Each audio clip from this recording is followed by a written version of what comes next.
This is a 15.6-inch Lenovo IdeaPad 3 with a Ryzen 3 4300U, 4GB of RAM and a 128GB SSD. You can get one for around £380 or $400. The battery of the Lenovo IdeaPad says it can last for up to 10 hours of general usage, but I find that it lasts more like 7 to 8 hours with general usage, and probably less when using the specs to its full potential. The only problem with the keyboard is that the delete button is not that big, so I found myself pressing the plus key instead. It's hard to see, but there are buttons on the top to disable and re-enable the microphone, camera and touchpad. There's also a physical switch to cover the camera. This is me restarting the computer in 2x speed, and from the start of the computer going into the BIOS it takes me about 17 seconds to turn the computer on. Also about the keyboard, it's easy to get used to, and the fact that it's a 15.6-inch model, it has an extra number pad on the extra number pad on the far right of it. The laptop comes with a power supply that's not too big and charges the computer relatively fast. You plug that in onto the right side with the SD card reader, and the laptop has 3 USB 2.0s, 1 HDMI port and 1 audio port on the left, and on the right you have the SD card reader and the power connector. To open up the laptop, turn it around, and there should be screws that will need a small screwdriver to not damage them. Also, a large screwdriver doesn't fit, so you will need a small screwdriver in both cases.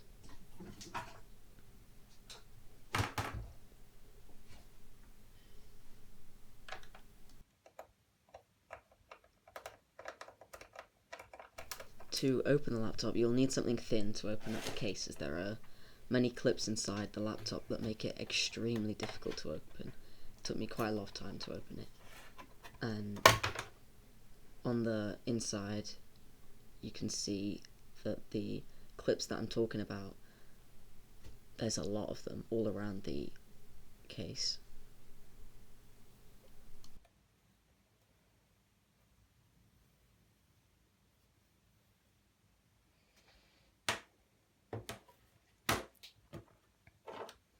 On the bottom left there's a 2.5-inch bay, allowing to upgrade the storage in the future. This is the CPU fan, which can't be upgraded.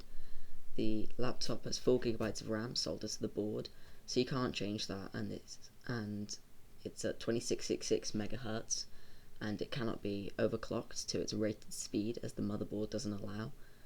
And this is the battery.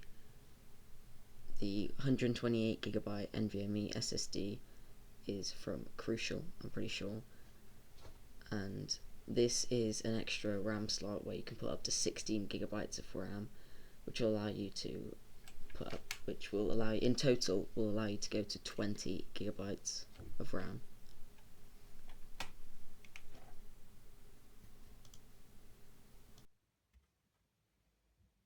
To put the case back on, just press onto the clips on all sides and screw in the screws into the same place where you took them out.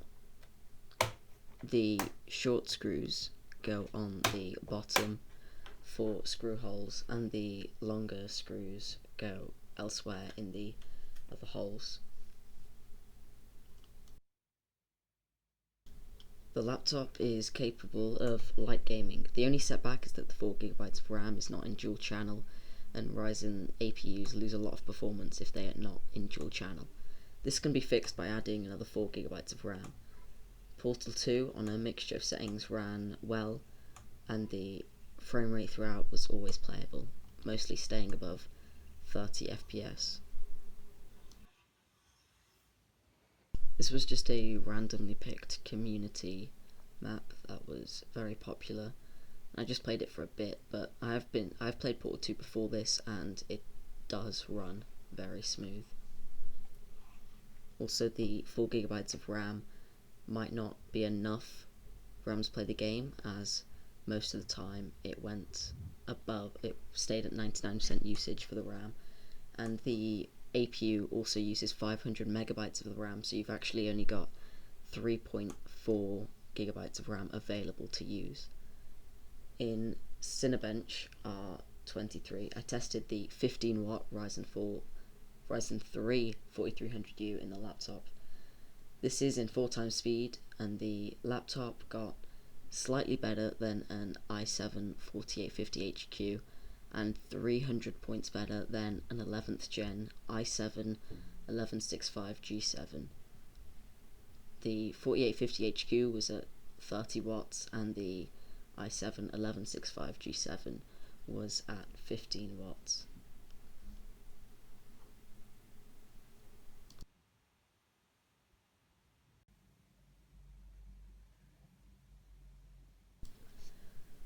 If I got anything wrong, please comment and tell me, but thank you for watching, and I'll see you next week. Bye.